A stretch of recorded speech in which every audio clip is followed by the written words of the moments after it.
সকাল অভিযোগ করছিল যে আইএসএফের বিরুদ্ধে অভিযোগ, এমনকি আপনার বিরুদ্ধে অভিযোগ তুলছিল। এখন দেখা গেছে তৃণমূল নেতাকে গ্রেপ্তার করলো পুলিশ, কি বলবেন? দেখুন, সরকার সাহেব সবসময় আইএসএফ ফোবিয়াতে ভুগছে, আইএসএফ আতঙ্কে ভুগছে, সেজন্য সবসময় আইএসএফ এর নাম নিয়ে বলছে আর নওশাদ সিদ্দিকীর নাম নিয়ে। আমরা ডে ওয়ান থেকে বলে আসছি এটা রাজনৈতিক প্রতিহিংসায় খুন হয়েছে এবং গোষ্ঠীদ্বন্দ্ব হয়েছে। আজকে অফিসিয়ালি যেটা আমরা বলতে পারছি সেটা হচ্ছে কি, তৃণমূলের চালতাবেড়িয়া অঞ্চলের নেতাকে খুন করলো, আবার সেই চালতাবেড়িয়া অঞ্চলের অন্য এক নেতাকে গ্রেফতার করলো। যাকে গ্রেফতার করেছে সে শওকত মোল্লা ঘনিষ্ঠ, আর যে খুন হয়েছে সেও শওকত মোল্লা ঘনিষ্ঠ। এর রহস্য অনেক গভীরে আছে। আমি এটাও বলছি, এই 10 তারিখে যে রাজ্জাক খাঁ আমাদের ভাঙড়ের একজন মানুষ, তৃণমূলের সে নেতা হতে পারে, তার রাজনৈতিক পরিচয় আলাদা হতে পারে, কিন্তু আমি মনে করি আমাদের ভাঙড়ের তিনি একজন নাগরিক, আমি তার জনপ্রতিনিধি। সে জায়গায় দাঁড়িয়ে বলছি যে লাশের অদূরেই দাঁড়িয়ে সরকার সাহেব যে কথাগুলো বলছিল না, সরকার সাহেব রাইট সাইড লেফট সাইড আগে পিছনে অনেক মানুষই এই খুনের সাথে জড়িয়ে আছে। আমি দায়িত্ব নিয়ে বলতে পারি, যদি সঠিক তদন্ত হয় উঠে আসবে।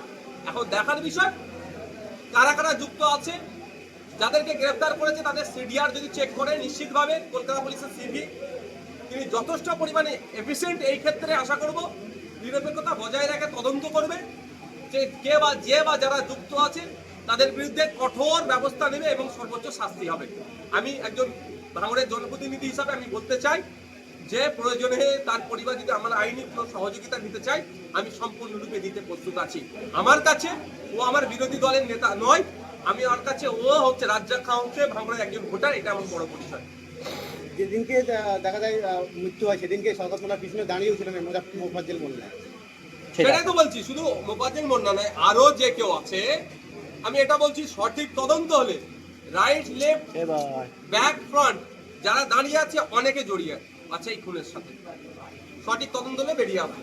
কারণ শওকত মোল্লা নির্লজ্জের মতো আইএসএফ কে দেখে দিচ্ছে। এখন কি বলবে? মুফাজ্জল মোল্লাকে যতক্ষণ না পর্যন্ত অ্যারেস্ট করেছে, যতক্ষণ ডিটেন করেছে, অনেক গল্প শুনিয়েছিল। এখন কি শওকত মোল্লা সাহেব বলে সেটা দেখার বিষয়। আমরা চাই ভাঙড়ে সেন্ট্রাল ফোর্স, স্টেট ফোর্স দিয়ে, যৌথ বাহিনী দিয়ে চিরুনি তল্লাশি হোক, ভাঙড়ে যত অবৈধ অস্ত্রশস্ত্র আছে সব উদ্ধার করা হোক, ভাঙড়ের অলিতে গলিতে সিসিটিভি ক্যামেরা লাগানো হোক, লাইট লাগিয়ে দেওয়া হোক, ভাঙড়ের মানুষ শান্তিতে থাকুক। ভাঙড়ের সাধারণ মানুষকে আমরা শান্তিতে রাখতে চাই। হিংসা, মারামারি, খুনোখুনি এটা থেকে ভাঙড় পরিত্রাণ পাক। এর জন্য আমি অ্যাপিল করছি আমার রাজ্য সরকারের কাছে, অবিলম্বে সেন্ট্রাল ফোর্সের প্রয়োজনে সহযোগিতা নিয়ে, স্টেট ফোর্স, সেন্ট্রাল ফোর্স নিয়ে অভিযান চিরুনি তল্লাশি হোক। আপনিও দাবি করছেন না অস্ত্র আছে, শওকত মোল্লাও দাবি করছেন এখনো ভাঙড় প্রচুর অস্ত্র আছে, তাহলে কাদের কাছে আছে বলে মনে করছেন বা কারা রাখছে? দেখুন, শওকত মোল্লা সাহেবরা পঞ্চায়েত নির্বাচনে গ্রিন করিডোর করে যে অস্ত্রগুলো নিয়ে এসেছে, আমাদের কর্মীদের খুন করেছে, আমাদেরকে আঘাত করেছে, আমাদের কর্মীদের এই মোফাজ্জল মোল্লা আমার গুলি ছুড়াতে আমাদের কর্মীর পকেটে বাদ দিতে হয়েছে, একাধিক কর্মী গুলিবিদ্ধ হয়েছে। তিনি একজন কিলার, 2009 সালে খুন করেছে। তো এই ধরনের মানুষের হাতে তো শওকত মোল্লা এসে অস্ত্র তুলে দিয়েছে। শওকত মোল্লা এখন বাঁচার জন্য নতুন করে নাটক করছে। শওকত মোল্লা আপনাদের নামে দই দিলেও কিন্তু তার ভাই, রাজ্জাকের ভাই, তারা কিন্তু আইএসএফ যোগ নেই বলে দাবি করছে। বাস্তবিক তো আমিও খোঁজ নিয়েছি। দেখুন, আমি একজন সর্বোপরি জনপ্রতিনিধি, একটা দলের চেয়ারম্যান নেতার থেকে বড় কথা আমি ভাঙড়ের জনপ্রতিনিধি। আমাকে খোঁজ নিতে হয়েছে যে এর সাথে কারা কারা যুক্ত আছে। আমরা খোঁজ নিয়ে দেখলাম রাজ্জাক খাঁর সাথে বা ওই বুদ্ধের তৃণমূলের সাথে আইএসএফ এর সৌজন্যতার রাজনীতি, কোনো অশান্তি নেই। স্বাভাবিকভাবে এখানে তো এখানে ক্লিয়ার হবেই, তো তার পরিবার বলবে, কারণ তার পরিবারের সাথেও আমাদের আইএসএফ এর জিজ্ঞাসা করুন, কোনো দুর্ব্যবহার নেই বা তারা কোনো দুর্ব্যবহার করে না। দাদা তৃণমূল নেতা খুন, তৃণমূল নেতা গ্রেপ্তার, তৃণমূলের পক্ষ থেকে প্রতিবাদ মিছিল ডাকা হয়েছে। কার বিরুদ্ধে করবে প্রতিবাদ মিছিল? ক্যালকাটা পুলিশের বিরুদ্ধে, যে কেন মোফাজ্জল খানকে মোল্লাকে অ্যারেস্ট করা হলো, জবাব দাও, এই বলে করবে নাকি? মমতা ব্যানার্জির বিরুদ্ধে মিছিল করবে। এটাকে ধামাচাপা দেওয়ার জন্য শওকত মোল্লা সাহেব উঠে পড়ে লেগেছে। তবে আমি একটা কথা বলছি, শওকত মোল্লা সাহেবকে যদি জিজ্ঞাসাবাদ করা যায়, এই খুনের অনেক রহস্য উন্মোচন হতে পারে।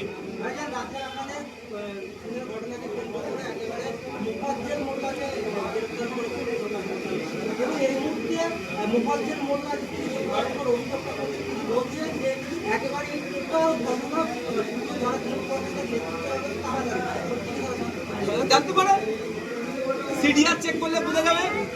খুন হয়ে যাওয়ার আধ ঘন্টার মধ্যে, লাস্ট আধ ঘন্টা বলছি, লাস্ট 30 মিনিটস, খুন হওয়ার লাস্ট 30 মিনিটস এই মোফাজ্জল মোল্লা কোথায় কোথায় ঘুরেছে, কাকে কল করেছে, কার অফিসে গিয়েছে, সিসিটিভি আছে ক্যালকাটা পুলিশের নিশ্চিতভাবে, সেটা যেমন জানতে পারবে, আর সিডিআর বার করলে সব পেয়ে যাবে। পঞ্চায়েত নির্বাচনের আগে সেই মেলা মাটি একাধিক ব্যক্তি খুন হয়েছিল, আবার এই বিধানসভা নির্বাচনের আগে আবার আমি ভাঙড়ের জনপ্রতিনিধি হিসেবে আমি চাই এগুলো মুক্ত, এগুলো নয়, আর নয়। ভাঙড়ের মানুষ ক্ষতিগ্রস্ত হচ্ছে, যাকে খুন করেছে তার ছোট ছোট বাচ্চা আছে, তার ভবিষ্যৎ কোথায়? আমি এই হিংসা, এই খুনের পক্ষ নয়, কোনোদিন ছিলাম না, থাকবো না। আমি চাই এগুলো বন্ধ। আমি খুব ব্যথিত মোহন মাহাতো, দুর্ভাগ্য আমার হাতে ল অ্যান্ড অর্ডার নয়, ওই জন্য এগুলোকে আটকাতে পারছি না। ল অ্যান্ড অর্ডার থাকলে ভাঙড় কেন সারা রাজ্যের এই নোংরামিগুলো বন্ধ করে দিতাম। আপনি কি মনে করছেন এই খুনের রহস্য ফাঁস হবে নাকি দলের ইজ্জত রক্ষার স্বার্থে ধামাচাপা শুনে একটা কথা বলে, রুট পাওয়া গিয়েছে এই খুনের, মুফাজ্জেল মোল্লা। যদি ধামা চাওয়ার চেষ্টা করা হয়, সিবিআই আছে, রুট যখন পাওয়া গেছে বাকিটা বেরিয়ে যাবে।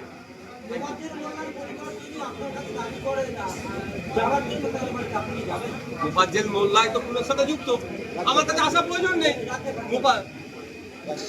রাজ্জাক সাহেব খান পরিবারকে অলরেডি আমার মেসেজ পৌঁছে দেওয়া হয়েছে। এখন কিছু বাধ্যবাধকতার জন্য সবটা আমি আইটেম মিডিয়াতে বলতে পারছি না, তবে আগামী দিনে দেখতে পাবেন ন্যায় হবেই, বিচার পাবেই।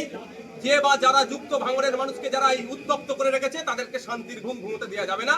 তারা মাইকের সামনে, মিডিয়ার সামনে এসে যত নাটক করুক না কেন, খুঁজে বার করা হবে, এটা মাথায় রাখবেন।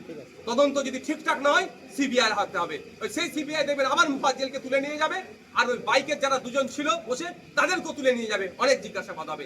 সিডিআর দেখে এই কেসের সমাপ্তি হবে। ঠিক আছে।